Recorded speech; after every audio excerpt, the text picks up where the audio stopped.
Sintoniza el programa Maule, Análisis y Política, todos los viernes a las 14 horas en TV5 Linares y Radio Ancoa. Maule, nuevos contenidos que no querrás perderte. Síguenos en nuestras plataformas digitales, comparte tu opinión y forma parte de nuestra comunidad. Tu voz es importante. Te esperamos. Hola, hola amigos, buenas tardes. Aquí estamos el día viernes, Viernes Santo, comenzando nuestro nuevo programa. Hoy día vamos a tener un invitado especial, nuestro animador, panelista, experto político y gran amigo personal, Robinson Flores. ¿Cómo estás, Robinson? Bien, Marco, muchas gracias por la invitación. Un gran saludo a todas y todos los linarenses, toda la gente del Maule Sur que nos ve por las pantallas de TV5. Estoy muy contento de poder conversar contigo, Marcos, y con toda la gente. Un abrazo. Hoy, como lo dije al principio, tenemos un programa distinto. La idea es que la gente nos vaya conociendo, vaya aprendiendo un poco más de la experiencia y viendo cómo has crecido como linarense y lo que tienes para aportar y lo que has aportado a través del tiempo. Entonces, me gustaría partir por lo básico. Lo básico es cuando éramos chicos, cuando éramos niños. Entonces, ¿cómo recuerdas tú tu infancia? ¿En qué sector creciste? Cuéntanos un poquito de eso. Mira, yo soy nacido y criado en Linares.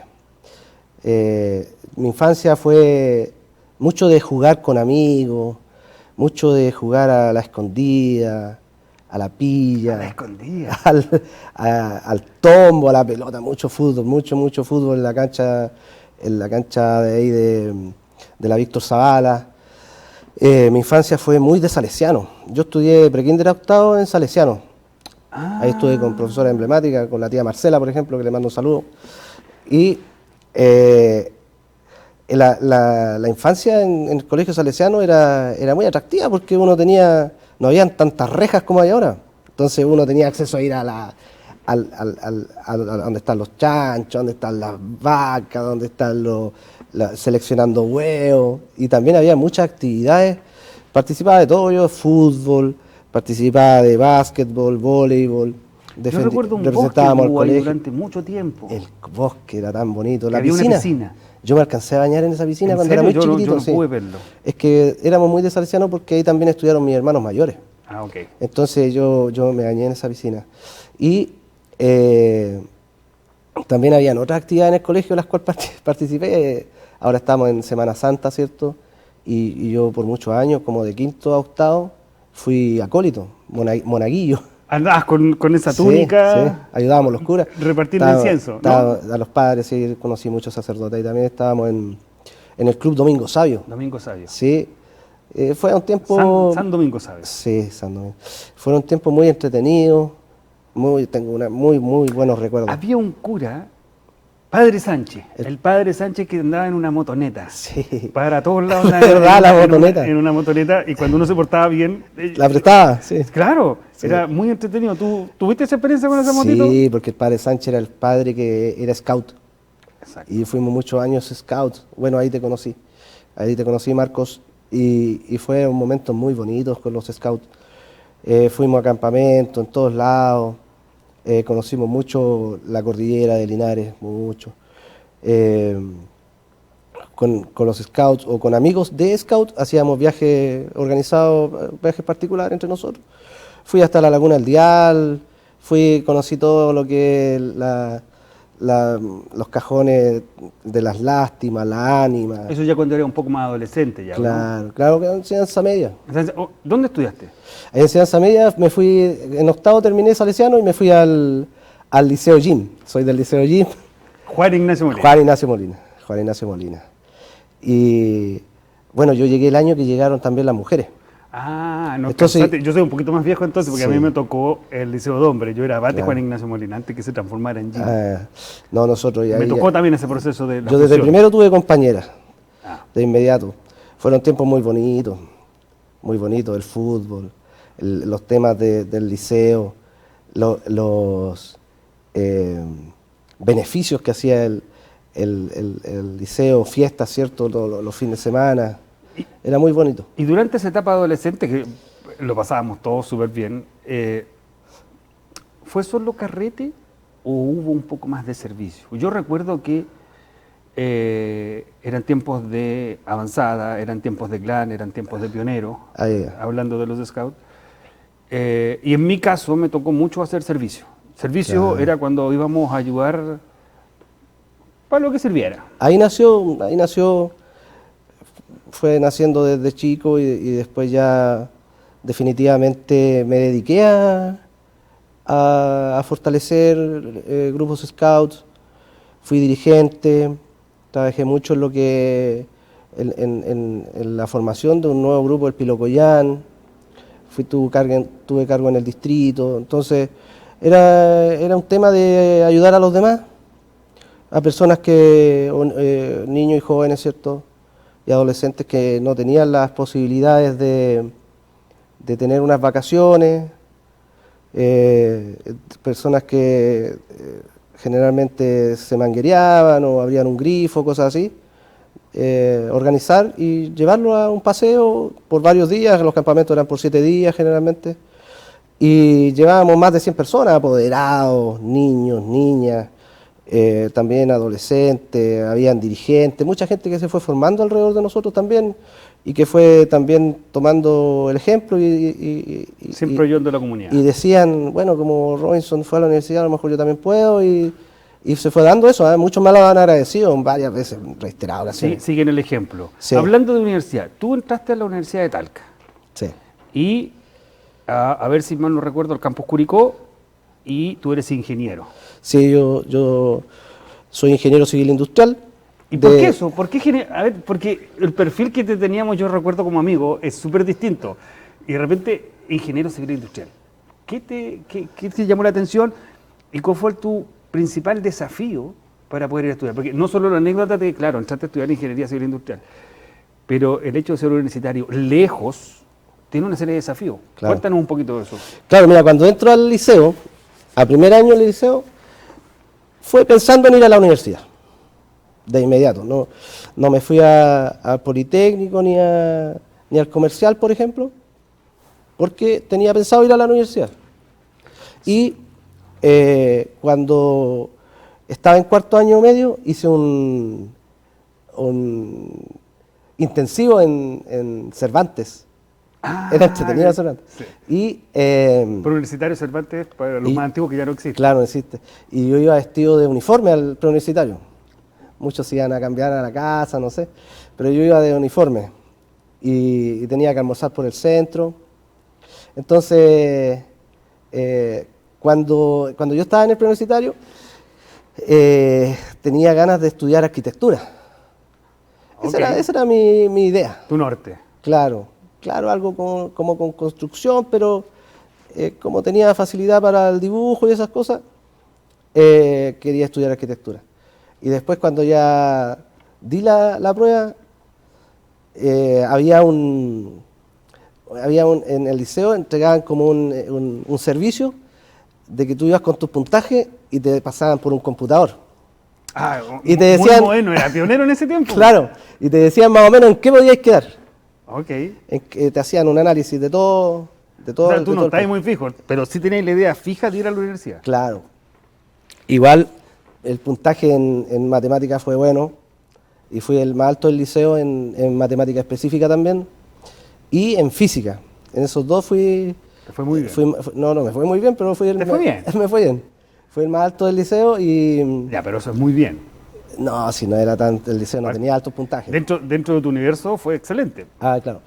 Y es que no me las quiero dar aquí de Mateo. Las cosas como son. Dentro de tu universo fue bien. Mateo no fuiste nunca, pero... No, ya, pero bueno, entonces tenía opciones de quedar en Ingeniería Civil en la Universidad de Concepción y Ingeniería Civil Industrial en la USACH. La UDECONCE y la USACH, mira tú. Y puse tercera la Ingeniería Civil Industrial en la Universidad de Talca. ¿Y quedaste en la Universidad de Talca? Y quedé en la Universidad de Talca. ¿En Curicó? La carrera la dictaban en Curicó, era pionera, era la primera carrera de ese campus, ahora que es un campus tremendo. ¿Y cuál fue el principal desafío, hablando no del lado entretenido, sino que el lado, porque ser universitario conlleva una serie de sacrificios, de la verdad uno lo mira para atrás y te das cuenta que fue súper entretenido y todo, pero cuando uno lo analiza a profundidad, uno tiene que, como adolescente, porque uno sigue siendo un joven o un adolescente ya, en el caso de muchos que entran muy jóvenes, te lleva una serie de desafíos, o sea, desde la comida, desde qué haces con tu ropa, la distancia. Cuéntanos, ¿cuál fue tu principal desafío para poder ir a la casa de estudios y hacer lo que tenías que hacer? Bueno, el principal desafío era netamente sacarme azules en las pruebas, porque era una carrera difícil, y no dejarme llevar también por el carrete, que era tremendo. Entonces, tenía mi metodología, me preocupaba mucho de los certámenes, de las pruebas, para tratar de sacar buenas notas, y me iba bien en ese sentido. Había muchas distracciones. ¿Tú vivías en...? Yo vivía en Curicó de lunes a viernes con un grupo de amigos que fueron variando. Estos grupos de amigos, llegábamos en marzo, por ejemplo, y decíamos, ya, ¿dónde vas a vivir tú? No, arrendemos juntos, y arrendábamos una casa en Curicó. ¿Hay un sacrificio importante de la familia? Claro, el apoyo familiar, siempre mi padre y mi madre siempre me apoyaron, siempre me han apoyado. Entonces, yo tenía que rendir con las notas, esa era mi parte. Y bueno, lo hacía, muchas veces me saqué rojo. Como todos, O sea, es normal. Yo me acuerdo la primera prueba, la primera confiado. prueba de cálculo, oye, y me saco un 2,6. Oh, se me cayó el mundo, me acuerdo. Y eso me hizo preocuparme más todavía. En la segunda prueba un 4 y fue uno de los pocos azules, ¿eh? Sí, eso es Para normal. que sepa la gente, allá nos querían transformar en unos buenos ingenieros, entonces nos hacían difícil la carrera. ¿Cuál era la tasa de aprobación de un ramo? Claro, ¿El porque 20, el entramos 100 en primer año y solo 5 pasamos todos los ramos. O sea, un 5%. 5 pasamos, o sea, fuimos muy poco. Muy buena excelencia académica. Y después, bueno, en segundo también, bueno, eran todos los ramos difíciles, los cálculos, esos eran los que se me hacían relativamente fáciles, los cálculos, métodos numéricos, la física moderna, eso se me hacían más o menos fáciles, electromagnetismo, esas cosas. Yo también tuve electro... De hecho, en la Universidad de Concepción lo llamamos como electromarcianismo porque Claro, costaba bastante. Costaba. Robinson, y avanzando un poquito más, terminaste en la universidad. Mecánica de fluido, el ¡Oh! ramo que mejor nota me saqué. Ese. ¿En serio? Sí. Yo tengo muchos amigos ingenieros y hablaban mucho de mecánica de fluido que costaba bastante. Porque mucho cálculo. Exacto. Yo nunca tuve mecánica de fluido, Sí. pero algo aprendimos. Sí, pues. Y terminó la universidad. Terminamos la universidad, fuiste a tu ceremonia, a tus padres y todo, Oh, y tocó la realidad. Mira, déjame contarte ahí. A ver. Mira, yo doy mi tesis y me dicen la nota y se me cayó la lágrima, me puse a llorar. ¿Lloraste? Sí, se me cayó la lágrima. Porque, bueno, yo me siento orgulloso de haberme titulado de la Universidad de Talca, que es una universidad pionera en muchos ámbitos. Y bueno, me sentí contento. Yo fui solo, sin nadie, sin mis papás ni nada, a dar el examen de grado. Después, por esas cosas de la vida, llegó el momento que te entregan el cartón. La titulación. Claro, pero una ceremonia de Sí, subida. pues eso es la semana de Entonces, titulación. yo justo ese día entraba al MOP. Ah, Y no iba a faltar al trabajo el primer día de trabajo. discúlpame, o sea, tú no tuviste lo que nos pasó a muchos, pasar un tiempo de no cesante, desocupado, como nos llaman. No, sí, pero es que yo te estoy hablando de la ceremonia. De la ceremonia. Entre el examen de grado y la ceremonia hay un tiempo igual, ¿Cuánto varios tiempo meses, pasó? 4 meses más o menos. Nada, pues Robinson. Bueno, sí, pero, Tuviste mucha suerte. claro, es que me puse a buscar trabajo, pero firme. Ya, entonces, El mismo día, ese día que entregaban el cartón, tú tenías que presentarte al MOP. y me fui a entrar al MOP en Santiago, y ese día mis papás fueron a recibir en el escenario el título. Ah, orgulloso, estaba con el pecho hinchado, supongo. Mi mamá dice que no fueron ni un día a la universidad y se titularon. Buena, me gusta esa, Y me sí, estaba gusta esa contento. mirada. Sí, fue bonito, fue bonito. Y bueno, ahí empecé en el MOP en Santiago, en la Dirección Nacional de Obras Hidráulicas. Yo pensé que tú habías partido en el MOP acá en la región. No, yo partí en Santiago y estuve 2 años. Yo trabajaba ahí en en el departamento de programas sanitarios dentro de la Dirección de Obras Hidráulicas y era analista presupuestario. Analista presupuestario. Sí, teníamos mucho que ir a DIPRES, trabajamos en la ley de agua potable y el alcantarillado rural. Fue una época bien y teníamos que ir a La Moneda a reuniones. Fue una época bien bonita, me gustó mucho, pero yo estaba pololeando, entonces estaba bien enamorado, todavía estoy enamorado de mi señora, pero en esos tiempos era mi polola, ¿ya? Tú ya querías revolverte. Y no, ella estudiaba para ser oficial de gendarmería y se tituló salen de subteniente. Subteniente, Y la destinaron aquí a Talca. Ok. Entonces yo dije, ya me voy para Talca también, voy a tratar, voy a hacer todos los esfuerzos. Tú sabes que en el servicio público cuesta mucho moverse. Entonces yo esperé afuera del ascensor a Juan Antonio Barrese, el director nacional de Obras Hidráulicas. Y yo estaba ahí esperándolo. Y sale y me dice, hola, ¿qué andas haciendo? Hola, le dije yo, don Juan Antonio, mire, por motivos familiares, se lo dije muy rápido, me quiero ir al Maule Sur. Me quiero ir al Maule. Ya estoy con el tema del Maule Sur. Me quiero ir al Maule, le dije. Y hablé allá y la gente me va a recibir. Ya me dijo, cuenta con eso. ¿Así? Así, oye, fue eso, así, ya cuenta con eso y listo, chao. Fue una cuestión desde el ascensor hasta su oficina. Una conversación muy rápida. Y yo me agarré de hacer cuenta con eso y que el computador hizo un correo a mi jefe, ya hablé con don Juan Antonio y ahí quedó la escuadra. Dijeron, chuta, y yo lo hice algo informal, lo transformé en formal y le preguntaron y él dijo que sí. Entonces, no queda otra y me trasladó. Como buen joven trasladado. De hecho, es una historia jocosa, es chistoso. Sí, pues de puntudo, porque uno es joven. No lo quería decir. Sí. Pero es el ímpetu juvenil. Ya, pues llego acá a trabajar en APR, en el agua potable rural. Eso. Oye, el agua potable rural es todo un tema. Ahí trabajé 7 años. 7 años a cargo de la PR. Sí, algún momento a cargo, pero llegué como ingeniero nomás. Y entonces recorrí todo la región, toda la región. ¿Y ahí conociste la verdadera realidad de la Oye, región? conocí un Maule profundo, todos los días salía a terreno durante 7 años, todos los días tenía reunión con autoridades, todos los días tenía que andar, por ejemplo, recorriendo no sé, en las quebradas de Purapel, o por allá por Bichuquén, en Chanco, Peyú, en todos lados, Longaví, la cordillera, en todos lados, buscando dónde encontrar agua para surtir para la bebida humana. Entonces, proyectábamos ahí pozos en distintos lugares, proyectábamos también captaciones superficiales, los grandes problemas que tienen en la costa con el agua salada, la salinidad. Entonces ahí también proyectábamos plantas de osmosis inversa. Entonces los sistemas de APR tienen cierto la producción, que es eso que te estoy contando, después tienen la filtración y el acumulamiento, la regulación se llama en ingeniería, que es el estanque, tiene que tener una cierta altura, todo tiene que estar bien estudiado y un volumen necesario para que se pueda surtir a la población y bueno, todo eso funciona en base a la ley de juntas de vecinos. Entonces los sistemas de agua potable rural son como una junta de vecinos que tiene que estar encargada del tema del agua.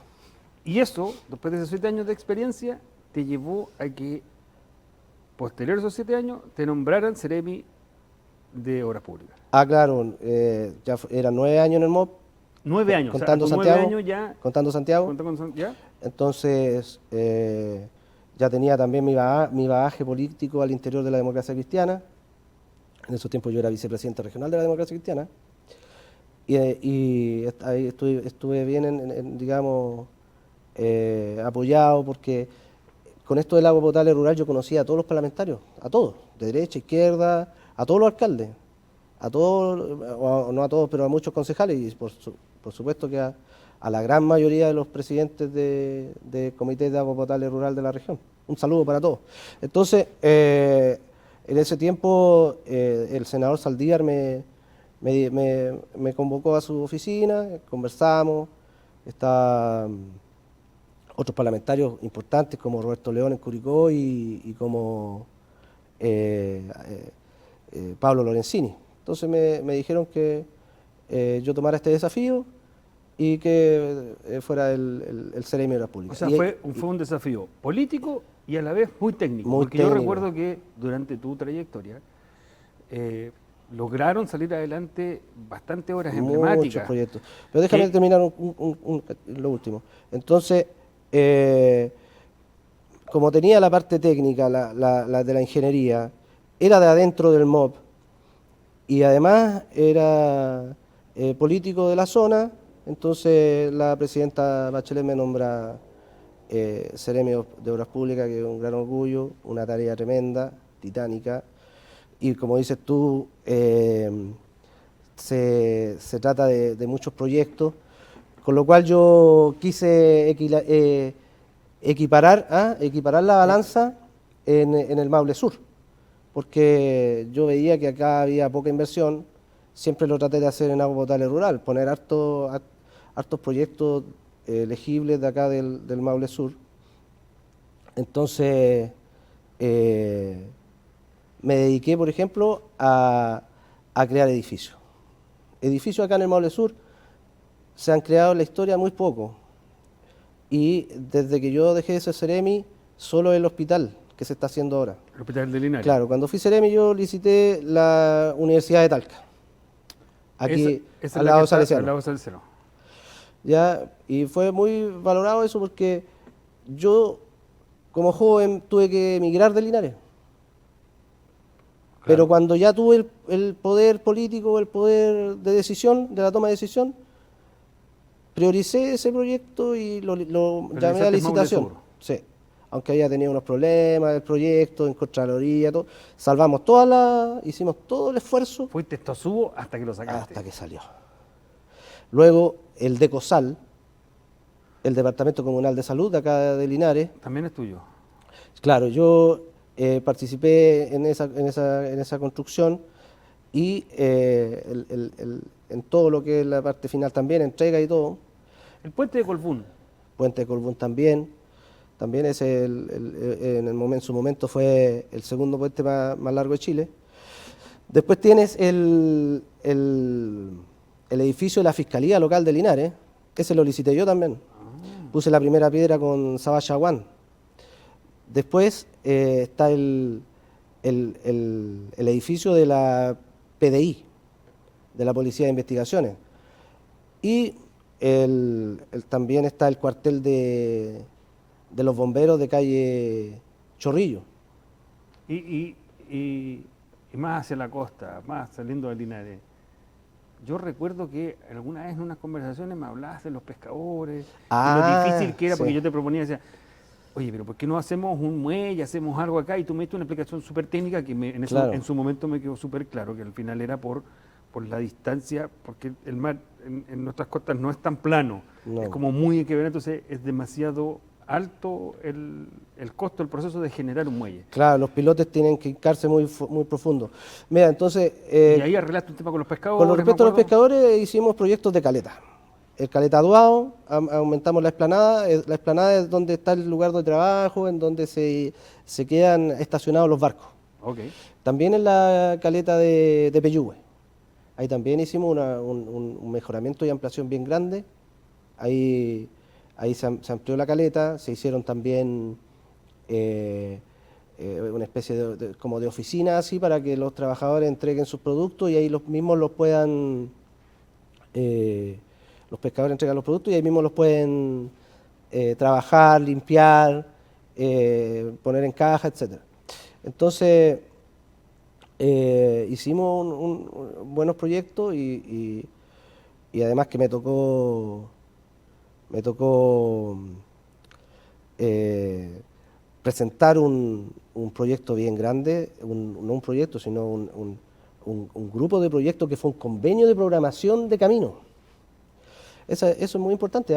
Yo cuando fui Ceremi tomé el programa de gobierno y decía mejorar la conectividad. Eso era todo, Eso- mejorar la conectividad. Sí, era una frase así. Y yo dije, para mejorar la conectividad voy a hacer un convenio de programación de caminos básicos. Convenio de programación. Sí. Y sí, Ok. me junté con todos los alcaldes, con los cores, con todo el mundo, les pregunté qué camino querían y andaba yo con un Excel bien grande ahí y conversé con el ministro y el ministro me dijo, yo le dije quiero hacer un convenio de programación a 4 años en donde el Ministerio de Obras Públicas se ponga con un 50% del valor de los caminos y el FNDR, es decir, los consejeros regionales, ¿cierto?, pongan el otro 50%. Y me dijo, no, pone el 40 nomás. Ya, pero Chuta. Ya, y con esa restricción fui a hablar con los cores y todo el mundo estaba de acuerdo. con los cores. Sí. Ah, Oye. mira, me viene a la memoria algo mía. Espera, y todos estaban de acuerdo, entonces, y se firmó el convenio de programación y se construyeron cuánta cantidad de caminos, por ejemplo, la Vallica Norte, caminos para allá, para la playa, la entrada de las Conejas de Peyúgue, caminos en Yerbas Buenas. El de aquí de Guadantún. Claro, tengo una cantidad de caminos que se construyeron a raíz de ese convenio de programación Que nació de tu cambió, oficina. claro, porque ¿sabes qué? La región del Maule tenía alrededor de un 23% de su red caminera asfaltada. Y los países de la OCDE tienen un 80%. Y nosotros teníamos un 23. Claro. Entonces, y dentro del país, la región del Maule, con su 23, compite con Santiago o con Valparaíso, que tienen más del 50%. Entonces, también estábamos disminuidos con respecto a las otras regiones. Entonces, con eso pudimos hacer O sea, un una avance jugada muy significativo. inteligente. Cambiamos el mapa de la región en ese sentido y la red caminera subió, pasó el 30%. Harto. Tengo que hacerte la pregunta, amigo mío, porque tengo ¿Qué que pregunta? hacértela. Es que me hablaste del gobierno regional y me vino a la mente inmediatamente un episodio que fue bien comentado en su momento en la prensa, que de alguna mala manera puso, fue como que marcó el término de tu carrera en el MOP, que fue el famoso encuentro con un consejero regional, Sí, bueno. Gajardo. Sí, bueno, nosotros tuvimos una discusión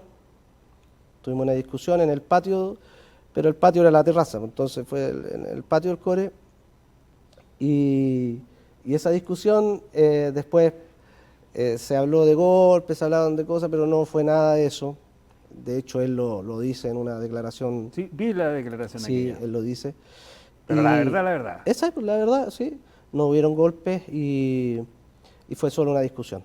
Pero como se ventiló de esa otra manera y está de alguna manera provocando un perjuicio a mí o al gobierno, yo presenté mi renuncia O sea, inmediatamente. a ti no te pidieron la renuncia. En No. ningún momento te dijeron, ya sabes que Robinson, váyase. No, tú dijiste, yo me voy porque no quiero. No, yo presenté mi renuncia voluntaria, fue una conversación y bueno, presenté mi renuncia y me fui.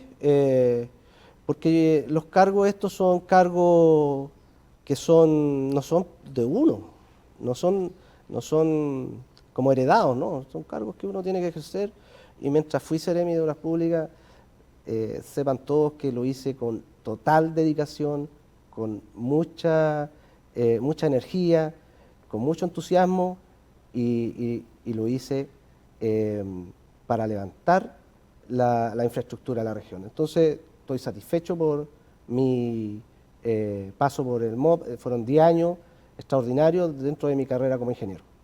Eso. Vamos a ir a una pausa comercial con nuestros amigos de Alameda y volvemos enseguida. ¿Buscas el mejor lugar para tu after office en Linares? Ven a Alameda Resto Bar. Disfruta de los exquisitos platos a la carta, carnes, pastas y mariscos, acompañados de los mejores tragos y un ambiente único. Música en vivo, buena compañía y la mejor atención te esperan en Valentín Letelier 509, esquina Chacabuco. Te esperamos hasta las 22 horas. Bueno, ahí estamos con los amigos de Alameda. Recordarles que es un súper buen lugar para ir a almorzar, tienen súper buenas colaciones, la verdad es que no me canso de repetirlo, esa chorrillana que me tocó a mí estaba extraordinaria, la cerveza estaba heladita, Muy, muy bueno el local, muy buena la atención, bien ubicado también, hay estacionamientos ahí en la Alameda para poder dejar el vehículo. Entonces es un lugar acogedor en donde la comida es casera. Entonces yo me comí, ahí está el pastel de choclo, ahí está Alejandro, ¿cierto? El dueño, Sí. Alejandro Améstica. Es un muy buen lugar para ir a almorzar y también para ir después del trabajo. Súper buena a darse una atención, vuelta. súper cariñosos y muy atentos. Y volviendo al tema, estamos de nuevo de vuelta. Robinson, terminamos el MOP y ahora pasamos al Sename. Ahí hay algo un tanto desconocido, como que mucha gente no tenía idea de que tú estuviste en Sename. Cuéntanos cómo fue el tema del Sename. Bueno, yo llego al Sename como jefe de finanzas a nivel nacional y llego del MOB donde habían camionetas, donde habían computadores, donde había sistemas de información para trabajar, para hacer por ejemplo... Habían herramientas. Había muchas herramientas para hacer el seguimiento de documentos o para ver la parte financiera, y llego a Sename y era todo en Excel. Solo tabla Excel para ver todas las finanzas del servicio. Habían una jefatura, unos jefes que eran anteriores a mí, que estaban con un sumario porque cuando le pagaban a los organismos colaboradores, digamos los que tenían en ese entonces hogar de menores, el Sename les pagaba una subvención y era un Excel que mandaban al banco. Entonces por ahí alguien, al parecer, hizo ahí en ese Excel unos cambios y se avivó con plata. Entonces eso estaba en investigación. Bueno, entonces cuando yo asumo estaban todos estos problemas, y habían problemas también de tipo organizacional. Entonces yo digo que hay que licitar un sistema de inventario.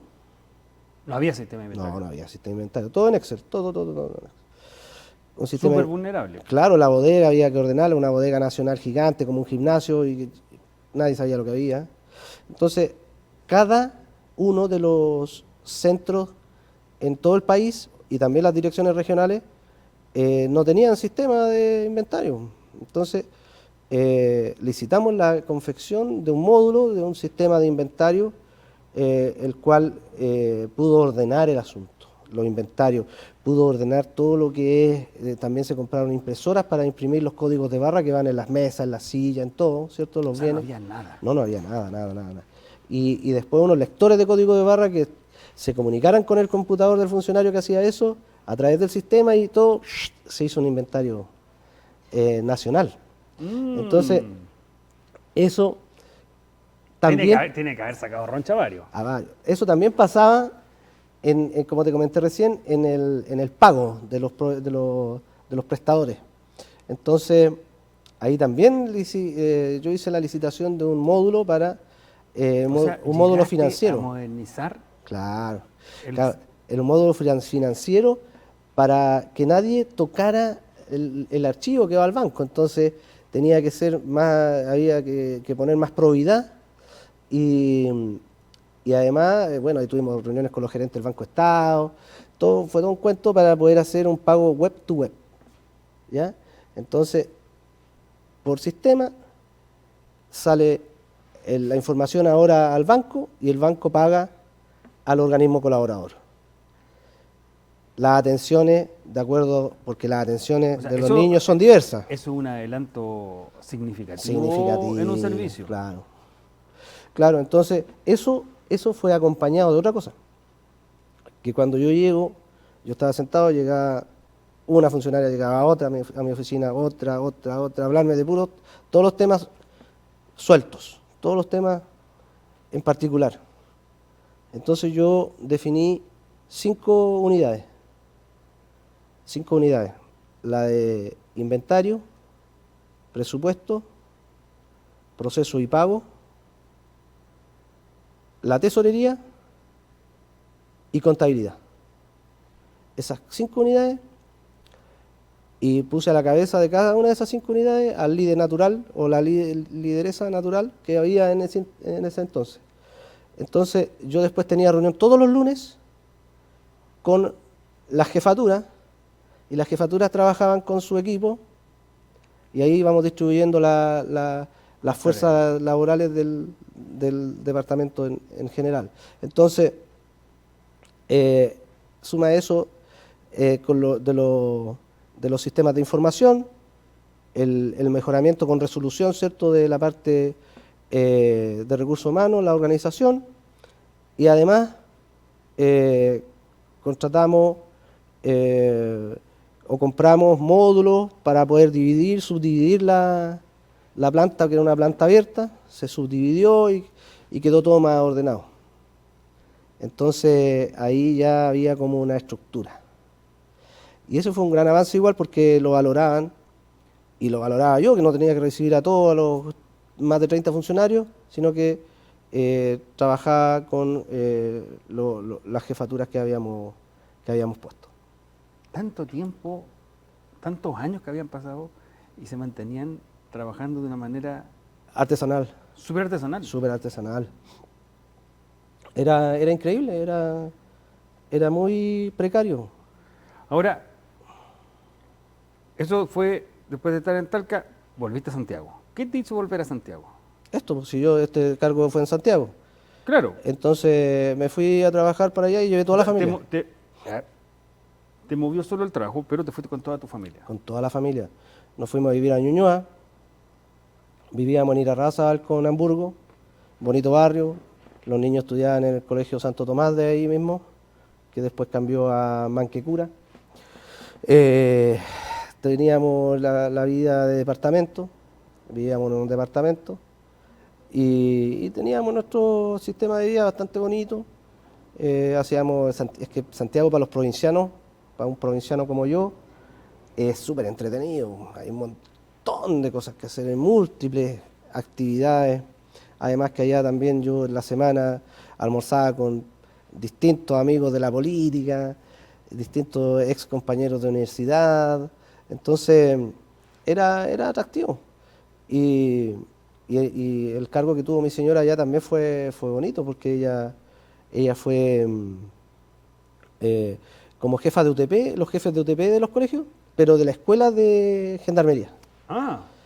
Porque bueno, ella es psicopedagoga y tiene un magíster en dirección pública.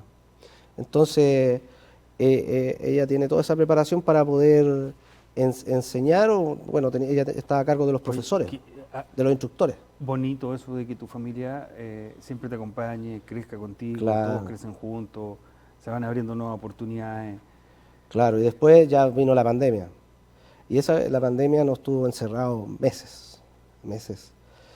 Y eso, bueno, nos unió más todavía como familia. Y posteriormente, dentro de ese momento de la pandemia, cuando fue pasada la mitad de la pandemia, digamos, ya dijimos, volvamos a Linares, ¿qué vamos a estar haciendo acá? Y volvimos a Linares. Y entonces ahí ya después yo iba de repente a trabajar, ponte tú, los viernes, porque la pandemia lo decía así, era un retorno paulatino al trabajo. Ya pues, iba los viernes, o después iba los lunes y los viernes, y después los lunes, martes y miércoles, y así después era toda la semana. ¿Ya? Entonces ya cuando fue mucho, decidí renunciar también voluntariamente. No daba el ritmo. No, porque yo quería estar acá con la familia. Y bueno, mi señora ahora en este momento trabaja en la cárcel de Linares. Es por ahora, ¿cierto? El día de hoy ella es la alcaide de la cárcel y tiene grado de mayor. Mi señora Tabita, saludos Tabita. Saludos a la señora. Entonces ahí, ¿quién manda en la casa? A ver, porque al parecer, vamos aclarando, si la señora alcaide. No, yo siempre tengo la última palabra, Marco. Siempre. Sí, mi amor. Sí, mi amor. ¿Ah? Un saludo a Tabita. La conozco, me cae muy bien, muy simpática. Sí. Ella es muy humilde. ¿O no?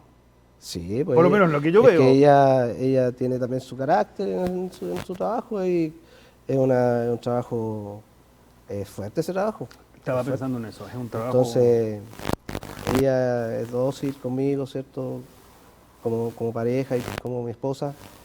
Es muy buena madre, muy buena mamá, con los niños.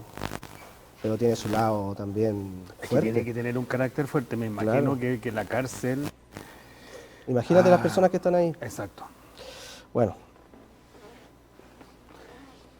bonita historia, conociendo el lado B, veo que es una persona muy unida a tu familia, Sí. que siempre van todos juntitos, no van creciendo como proyecto.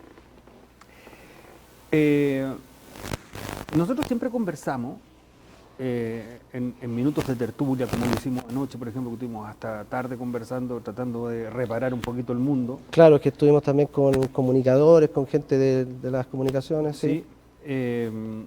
Entonces, la idea siempre es mejorar. La idea siempre es tratar de dejar el mundo mejor como lo encontramos. Nosotros tenemos eso impregnado, que nos enseñaron desde muy chicos, a los dos que siempre fuimos scouts, siempre dejar el mundo mejor de como lo encontramos. Sí, es una frase de Baden-Powell. Una frase de Baden Powell. Y anoche en la conversación salía el tema recurrente, más que ir a las críticas, siempre ir a hacer una conversación constructiva, en ver cómo enfrentamos los desafíos y salimos adelante. Y la conversación siempre se centró en el Maule Sur. ¿Cómo salimos adelante? ¿Por qué esta diferencia entre lo que está al norte del Maule versus lo que está al sur del Maule? ¿Cómo crecemos como comuna, como provincia, como Maule Sur? Tenemos una serie de desafíos.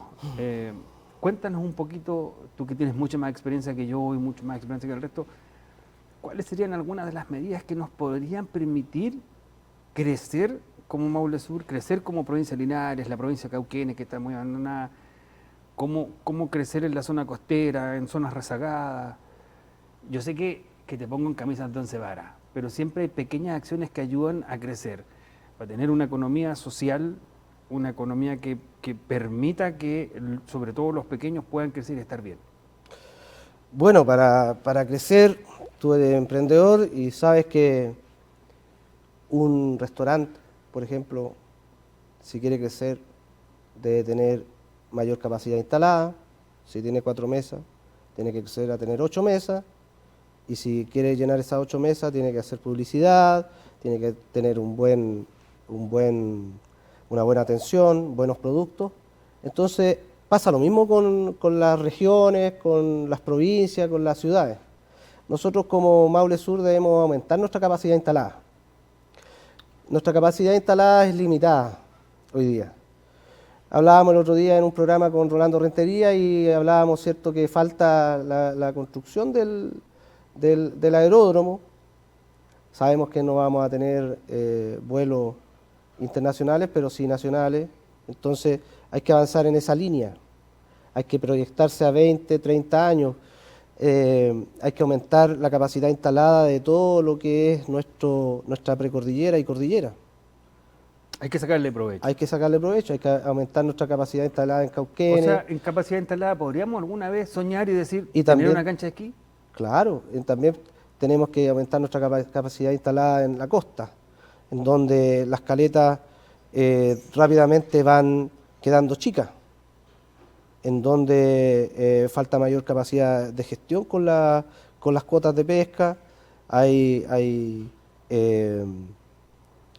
fuertes reclamos de los pescadores que ellos ven que hay, digamos... Que le limiten la extracción del Claro, y recurso. hay material para poder extraer. También hay que aumentar la capacidad industrial de la zona, como por ejemplo el tema del ANCOA 2, para poder regar mayor cantidad de hectáreas que hoy día se encuentran en situación de secano, o aumentar la regulación y Déjame también interrumpirte ahí. el puerto, disculpa, el puerto que está proyectado, hay diseños para hacer un puerto, ¿cierto?, en el sector de Faro Carranza. Entonces hay muchas cosas que hay permitirían. que aumentar la capacidad instalada en nuestra región para potenciar a los emprendedores, potenciar a los empresarios y así poder también generar empleo y que esto vaya tomando ritmo y seamos Sí, una vez por conversamos todas muchas veces eso. no solo una potencia agroalimentaria, sino que también seamos potencia en turismo y en otras materias. Recién me acabas de preguntar tú que si puede haber Un centro de esquí. un centro de esquí. Claro que sí, Que es el gran sueño que hemos tenido toda la vida. es cosa de buscar el lugar, hay que definir el punto y hay también que buscar un empresario que compre los andariveles, ¿cierto? Que son instalaciones de torre ¿Y no se puede hacer una unión público-privada potente para hacer eso? Porque ya porque hemos visto que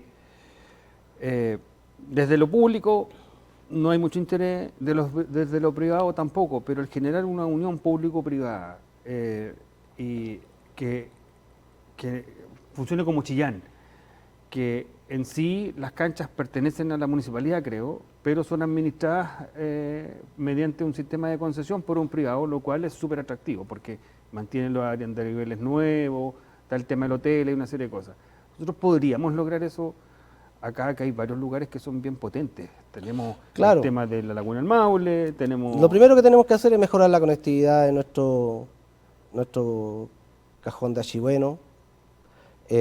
Yo tuve algo que hacer ahí, fui quien licitó la construcción del camino entre Yepo y Peñasco.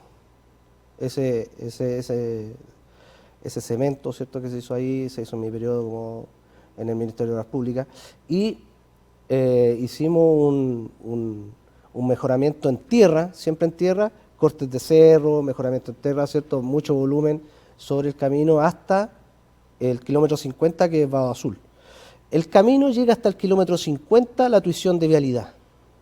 Oh, dato importante. Entonces, por eso después del kilómetro 50 cambia tanto, porque después queda en tuición de la municipalidad. Entonces,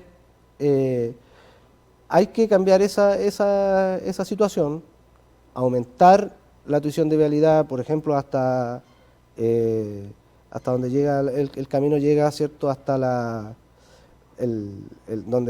confluencia del estero La Ánima, Ujú. ¿cierto?, con el río Achigüeno. Con el río Achigüeno. Hasta ahí llega un vehículo, a donde está la casa de la gringa, que le llaman.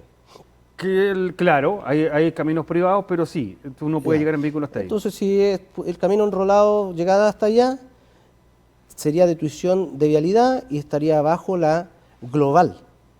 Entonces son cosas que en mi momento no se podían hacer porque el camino era más precario, pero ahora que el camino se hicieron posteriormente licitaciones y el camino ya está asfaltado hasta Carabinero, entonces ya se puede pensar en continuar el camino hasta arriba de esta manera.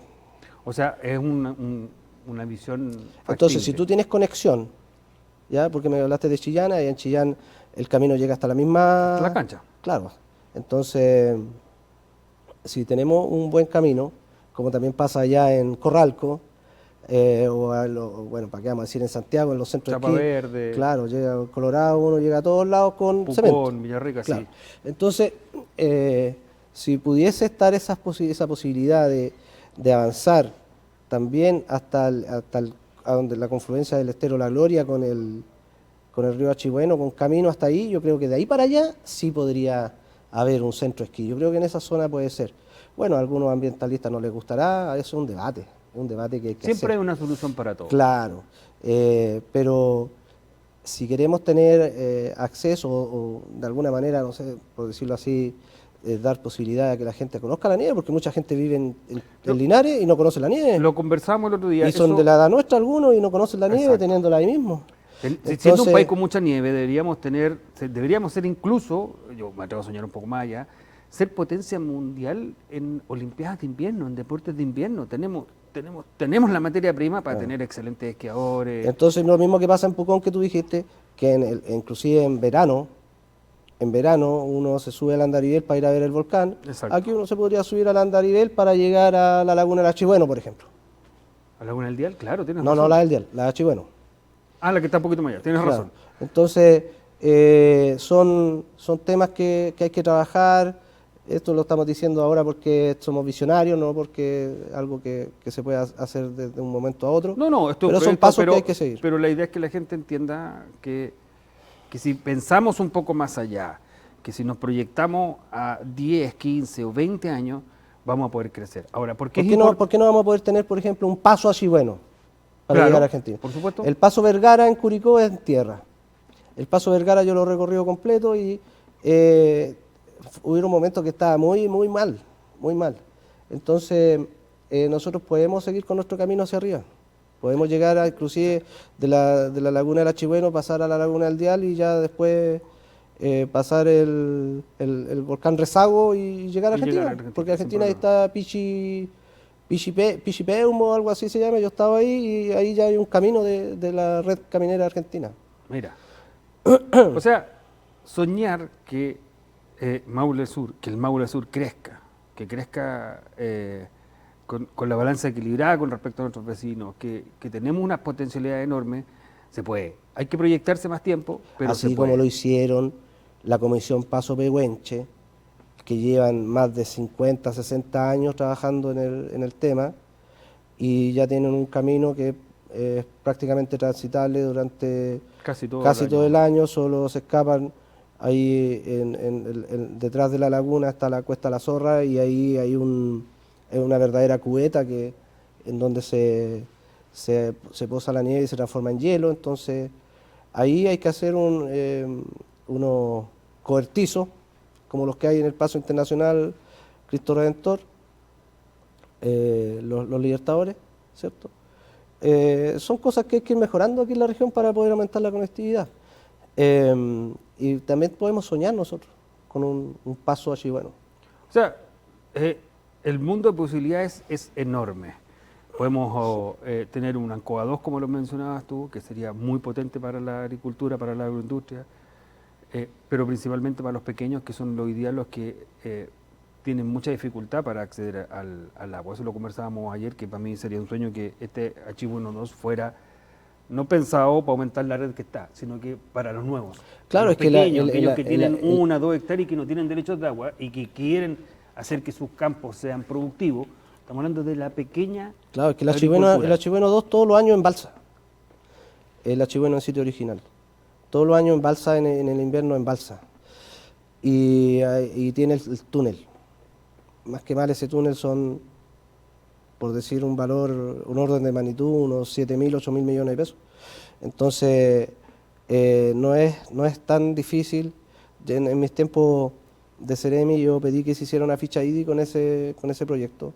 Hablé con los regantes, lo reflotamos.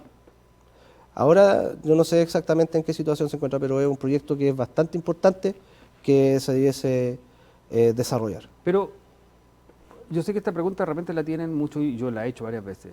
¿Siempre es para los que están? O da la impresión, mejor dicho, que siempre para los que están. ¿Podrían en estos nuevos proyectos incluirse nuevos regantes, que aquellos que no tienen sus derechos de agua? Por supuesto, tiene que ser pequeñas parcelitas chicas. Tiene que ser un proyecto que llegue a los sectores de secano, hectáreas de secano. Porque como cuando yo era Ceremi licité el embalse empedrado. Y ese era un embalse que solo riega hectáreas que antes no tenían agua. Exacto. De secano. Entonces fue un tremendo avance para empedrado. ¿Qué es lo que me interesa a mí, que es lo que siempre lo menciono, y tal vez me orientes un poco, o oriente a nuestros televidentes, es que me interesa mucho, de alguna manera, trabajar en la soberanía alimentaria. Hoy día dependemos mucho de afuera, o sea, siendo una región extremadamente agrícola, dependemos de otras regiones y de otros países en el tema alimentario. Entonces, soy un firme creyente y un convencido de que en la pequeña agricultura, en la agricultura familiar, pequeña, ni siquiera mediana, sino que pequeña, está la soberanía alimentaria, donde los pequeños productores que pueden manejar, no sé, media hectárea, 1 hectárea, son los que finalmente abastecen las ciudades. Claro. Es que lo que pasa es que nosotros tenemos un empleo estacional debido a que las empresas agrícolas tampoco pueden mantener un funcionario, ¿cierto?, durante todo el año. Ellos necesitan mayor mano de obra en el momento del raleo, ¿cierto?, cuando ya se sacan los productos de la tierra o de los árboles, no sé, cosecha. Entonces, nosotros tenemos que de nuevo aumentar nuestra capacidad instalada con proyectos de invernadero, por ejemplo, para hacer que nuestro sistema agrícola pueda tener una transición entre lo que es de temporada de verano y también tener productos primales, ¿cierto? Para también tener una producción grande en invierno. Es potente para romper la estacionalidad. Claro, romper la estacionalidad. Que la gente termina de trabajar y bueno, va a trabajar a sus casas. Y para eso sería interesante generar todo este aparataje, toda esta agua que necesitamos y reflotar la agricultura familiar. Todo suma, hay que avanzar por todos lados. Necesitamos, el Maule del Sur necesita empresarios fuertes, empresarios, emprendedores también que tengan un poquito que no tengan temor, que se arriesguen, ¿cierto? Y que se den las condiciones para que ellos puedan desarrollar su negocio. Porque muchas veces el aparataje del Estado y la burocracia provocan que los emprendedores pierdan un poco el empuje.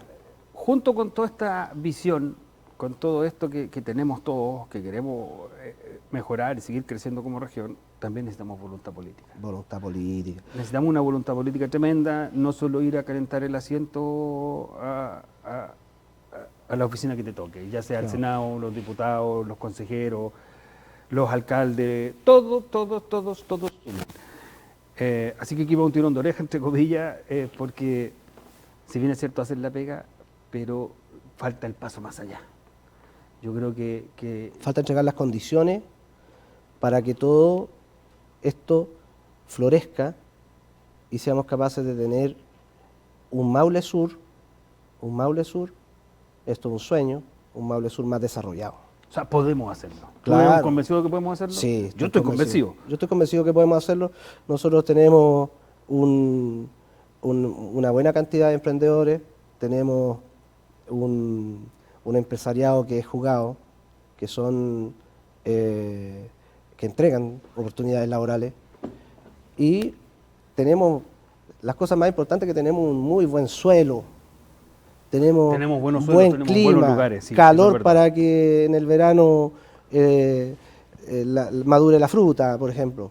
Entonces, el riego, tenemos buena cantidad de agua en nuestros ríos. Entonces, hay que mejorar la gestión de toda la cuenca.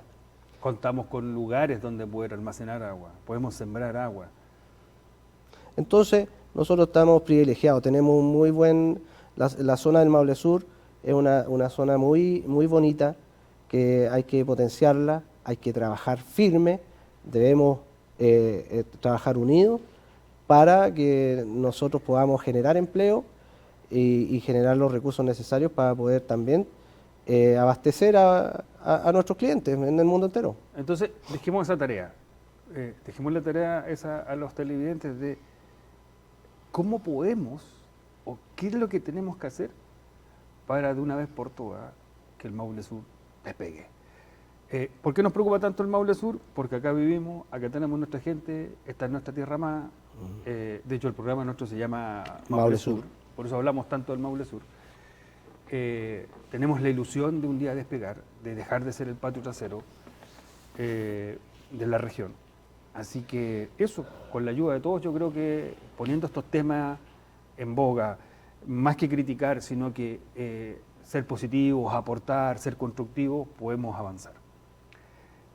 Un gusto haberte tenido como invitado. Es medio raro porque finalmente yo soy un panelista y estamos entrevistando al conductor, sí. Pero la idea es que nos vayan conociendo, tal vez me toque a mí más adelante, vamos a ver qué dice el público. Claro. Y así avanzamos. Robinson, muchas gracias por venir. Gracias a ti, Marco, y a todos los televidentes y a quienes nos escuchan en Radio Ancoa. Radio Ancoa. Gracias por esta invitación y decirle a todos que nuestro esfuerzo también es un esfuerzo que va en mejorar y así lo hemos visto con todos los invitados que hemos tenido en el programa, que son políticos que están en la misma sintonía. De izquierda y de derecha, están en la misma sintonía de aportar, mejorar, enriquecer a la zona, ¿cierto? Del Maule Sur, a Linares, a Parral, Cauquenes, San Javier, ¿cierto?